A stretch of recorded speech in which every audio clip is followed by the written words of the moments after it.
안녕하십니까. 이론 투자 자문 김성현 자문역입니다. 공포 지수라고 부르는 빅스 어제 종가 기준으로 15.67을 기록했습니다. 전날보다 5% 넘게 빠진 수치인데요. 지난 1년 레인지가 13.38에서 35.30 사이였던 걸 감안하면 지금은 12에서 20 사이, 그러니까 평시 구간에 들어있는 상태입니다. 근데 여러분 여기서 방심하시면 안 됩니다.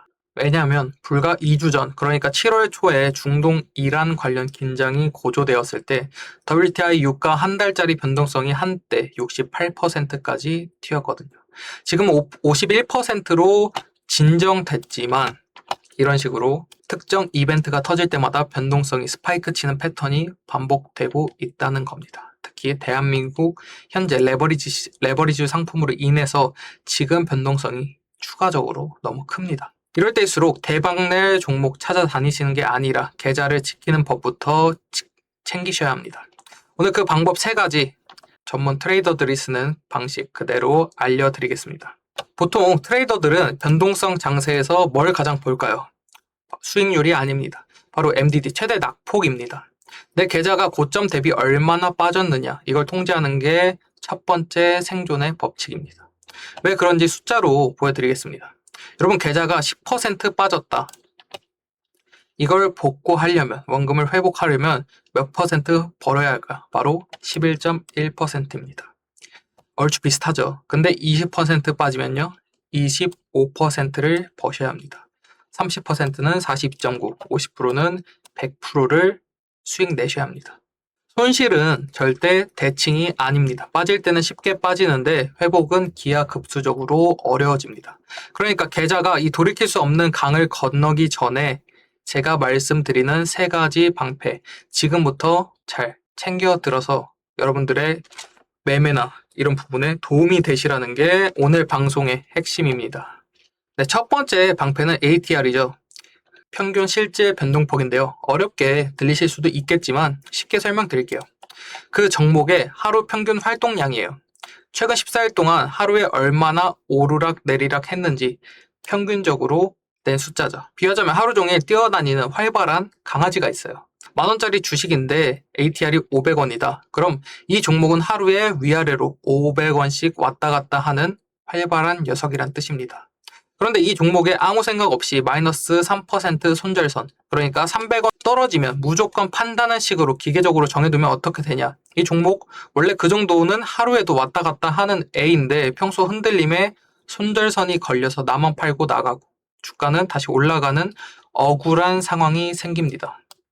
그렇기 때문에 오늘 알려드리는 공식은 이겁니다. 손절가는 진입가 빼기 ATR 곱하기 2배를 하시면 이 종목 기준으로 1,000원 아래로 손절선을 넉넉하게 두는 거예요. 대신 손절폭이 넓어진 만큼 투자 비중은 줄이셔서 계좌가 받는 리스크 총량을 똑같이 맞춰줍니다. 이게 바로 여러분들이 하지 않으시는 디테일이라고 하죠. 그래서 이런 부분들 체크하셔야 됩니다. 그리고 두 번째, 베타 조정. 두 번째 베타입니다. 지수가 1% 움직일 때 내 주식은 얼마나 촐랑대면서 움직이냐. 코스피가 1% 빠질 때 내 주식만 3% 빠져요. 대신 최근 같은 삼성 하이닉스로 비중이 높아진 장에서는 어느 정도 이 영향은 그렇게 크지는 않다. 하지만 앞으로 있을 조정장이나 횡보장에서 여러분들 이런 정보 확인하시고 매매하셔야 됩니다. 그래서 이 종목 베타가 다시 한번 말씀드리지만 코스피 1% 빠질 때 내 주식이 3% 빠진다. 그럼 이 종목의 베타는 3입니다. 보통 여러분들 아시는 테마주나 그리고 중소형 성장주 그리고 여러분들이 흔히 말하시는 잡주가 되게 이렇죠. 반대로 시장이 1% 빠져도 0.2%만 슬쩍 빠지고 버티는 종목들은 통신주, 전력, 가스 같은 유틸리티, 라면 같은 필수 소비재들이죠. 이런 종목들은 오늘 같은 하락장에서도 강하게 버텨주죠. 왜냐? 베타가 1보다 한참 낮기 때문에. 그래서 변동성 장세에서는 포트폴리오 전체 평균의 베타를 0.8 이하로 낮추는 걸 목표로 하셔야 돼요. 촐랑대는 고베타 테마주 비중 줄이시고 엉덩이 무거운 이런 저베타 방어주 비중을 늘리는 겁니다. 전량 매도하라는 말씀이 아니라 비중을 재배분하시라는 거예요. 태풍 부는 날에 밖에서 뛰어놀기보다 집에서 안전하게 버티는 게 상책이고요. 소나기도 잠깐 피해가라는 소리가 있잖아요. 그런 것처럼 여러분들이 최대한 버틸 줄 아셔야 된다. 다시 한번 큰 상승 그리고 공격할 찬스가 온다. 이렇게 말씀드릴 수 있을 것 같고요. 네, 세 번째는 ADR 등락 비율입니다. 일정 기간 상승 종목수, 하락수 종목수를 나눈 값인데요. 이게 시장 전체가 얼마나 힘이 빠졌는지 아니면 과열됐는지를 보여줍니다. 다만 이 종목 같은 경우에도 최근에 시장이 너무 삼성 하이닉스에 몰렸기 때문에 반도체 위주의 시장이었기 때문에 그 종목들을 빼보고 계산하시는 게 더 낫다고 말씀드릴 수 있을 것 같고요. 이렇게 현재 75% 이하다 이런 경우에는 기술적 반등 그리고 평시 구간에는 정상적인 리스크 관리를 하시면 되고 이렇게 120%처럼 상승 종목이 너무 쏠린 과열 구간은 차익 실현 및 비중 축소를 검토할 시점이다.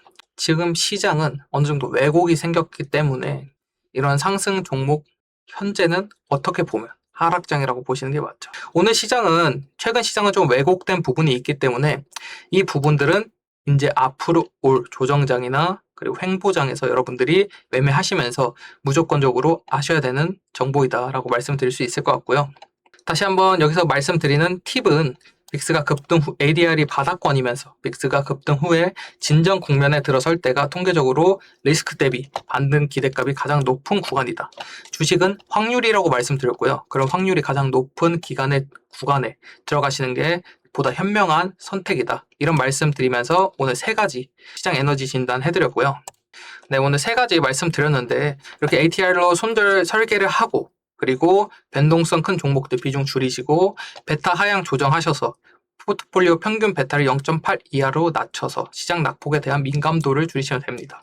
최근에 시장의 변동성이 상당히 커지니까 하이닉스 3전 뿐만 아니라 변동성 심한 주식들 강하게 하락하고 있죠. 하지만 베타가 낮은 종목들을 이용하셨으면 아무래도 그 베타 값이 낮기 때문에 하락폭이 훨씬 주셨을 거고 오히려 이렇게 많이 떨어진 종목들 밑에서 낮은 가격에 재매수하셨을 수 있다.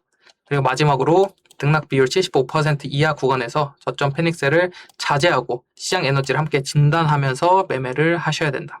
시장이 흔들린다고 바닥에서 무작정 던져버리는 게 제일 아까운 실수입니다. 지금 내가 들고 있는 종목이 꽉 쥐고 버텨야 할 종목인지 아니면 베타 줄여서 비중 조절해야 될 종목인지 헷갈리신다면 제가 말씀드린 번호로 문자를 보내주시면 그 부분 종목별로 그리고 손절선이나 적정 비중까지 같이 짚어드리도록 하겠습니다. 이번 주말 집에서 편히 쉬시면서 영상 한번 체크하시면서 그런 부분이나 도움이 필요하신 분들은 번호로 편하게 문자 보내주시면 되겠습니다. 네, 오늘 세 가지로 변동성 장세에 대한 방패를 요약해 보았고요.